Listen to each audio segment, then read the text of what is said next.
Did you know that a simple change in your diet today could help you stay stronger, healthier, and sharper for decades to come? And it's not a fancy supplement or some complicated diet plan. It's all about protein, but it does matter which type of protein. I'm Dr. Badasali with Plant Forward MD. Let's get started. You've been hearing about protein everywhere, but this is the first time such a large study was done.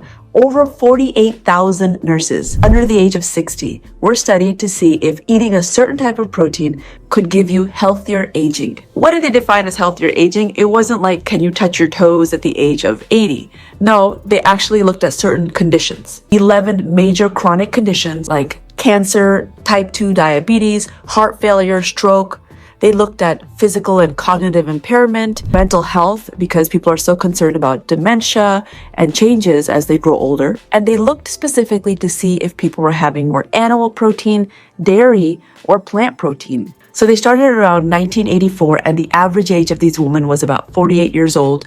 Most of them were married, some of them smoked, and almost 40% of them were overweight. They wanted to see if someone, like let's say Amanda, at the age of 45, could she prevent these conditions? Could she have a better mental status? Research from the Nurses' Health Study shows that adequate protein intake in midlife is directly tied to better health in your 70s, 80s, and beyond. In fact, eating just 3% more of your daily calories from plant protein can improve your odds of healthy aging by up to 30%. That means more energy, fewer physical limitations, and even better mental health. And maybe less visits to the doctor. I mean, I love to see my patients, but I don't know how much they love to see me. So you might be thinking, but I already eat enough protein. That might be true. You might be getting plenty of it, but you might not be getting the right quality of protein.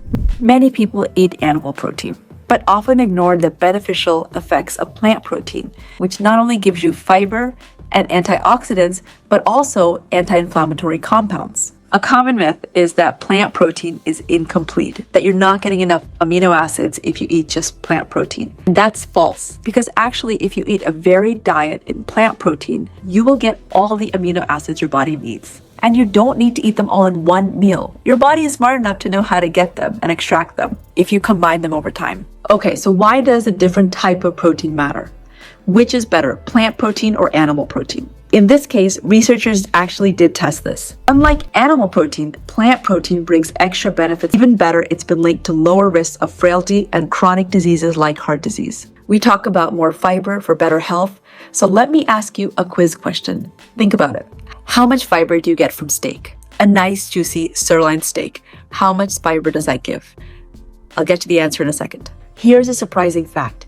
Many people who look healthy, or perhaps they look very robust, maybe they're even a little bit overweight, and you think that they're getting enough protein, most of them are actually not. And for midlife adults, the recommended 0.8 grams per kilogram per day just may not cut it. Experts now suggest aiming for a little bit more, especially if you're active and you want to maintain that muscle mass as you age, because we need more protein for muscle. So you can hit the standard, but you may need a little bit more if you really are working out more, which most doctors really want you to do, because we're worried about muscle loss, and muscle loss goes along with frailty and falls, and the whole thing can snowball. Okay, let's do some myth busting for protein. What happens when you don't get enough protein? So without enough protein, especially in your 40s and 50s, your muscles will weaken faster. Your bones can become more fragile and your overall vitality declines. But don't worry, little changes can actually make a big difference. Okay, how can you add more protein easy in your diet? Sometimes it's little things like when you snack. Snack on a handful of nuts instead of a handful of potato chips, right? That's pretty easy. When you're eating a soup or a salad, add a spoonful of lentils. That does add a little more protein. Enjoy a tofu stir fry, my favorite, or sprinkle some seeds onto your oatmeal. So not only do these boost your protein intake, but they actually do provide other nutrients within the seeds, the nuts, the lentils. There's other nutrients and fiber that's now being added to your diet. These nutrients, they can also fight inflammation and support heart health. So let's get back to that question I asked. How much fiber in a steak? 0. The answer is 0 fiber in a steak. How about in a fish? There's 0 in that too. There's actually no dietary fiber in poultry, eggs, meat, fish, or even milk. You can find fiber in many plant foods, like whole grains, vegetables, fruits, cereals, and legumes. For example, dried peas or even beans. And these foods also happen to be low in fat, so all around good foods to add to your diet. Okay, and a surprising health boost. Here's the kicker.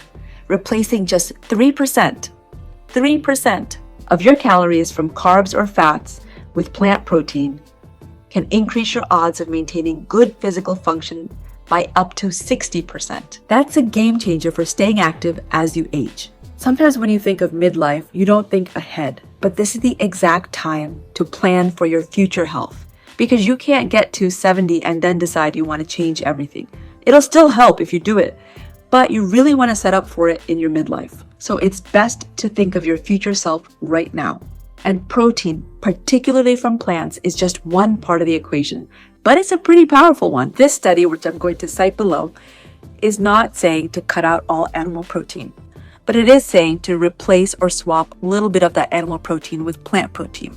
And there are other benefits, as we've talked about with plant protein. For example, with cardiovascular disease, it can also lower LDL cholesterol as well as blood pressure. Overall, good for heart health. How about diabetes? There has been positive studies for that too, because glycemic control can be improved in type 2 diabetes. So if you replace some of that animal protein with beans or even tofu, that can help the glycemic index, it can help your insulin sensitivity, and it can help reduce blood sugar. And even better, the higher intake of plant protein is associated with reduced mortality. We definitely want less reason to die. So if there was a way to improve our outcomes, our longevity, plant protein could be one of them. Conversely, we know that diets that are high in animal protein are associated with a higher risk of heart disease, as well as cancer. Now, this is, of course, just one study. We need to see many more randomized clinical trials, although diet studies are really hard to do, but we need to see more to see how our food intake currently can affect us in the future. Challenge for this week is to replace just one animal protein meal with a plant protein alternative. Share your experience, because I would love to hear how it goes. Okay, so we talked a lot about protein, and we talked about animal protein and plant protein. Are you getting enough protein? Take a look at your diet. Set yourself up for a good future. I actually have an Instagram page, and I'll link it below, where I share lots of different recipes. Some of them are high protein. Take a look, see if any of them work for you. More importantly, share your favorite recipes with high protein meals. And let's try to inspire each other, because I think creativity helps, and especially better when you look at different recipes out there and can find one that could fit your needs. I'm Dr. Banasali with Plant Forward MD. I'll see you next time for more tips and tricks for a healthy life.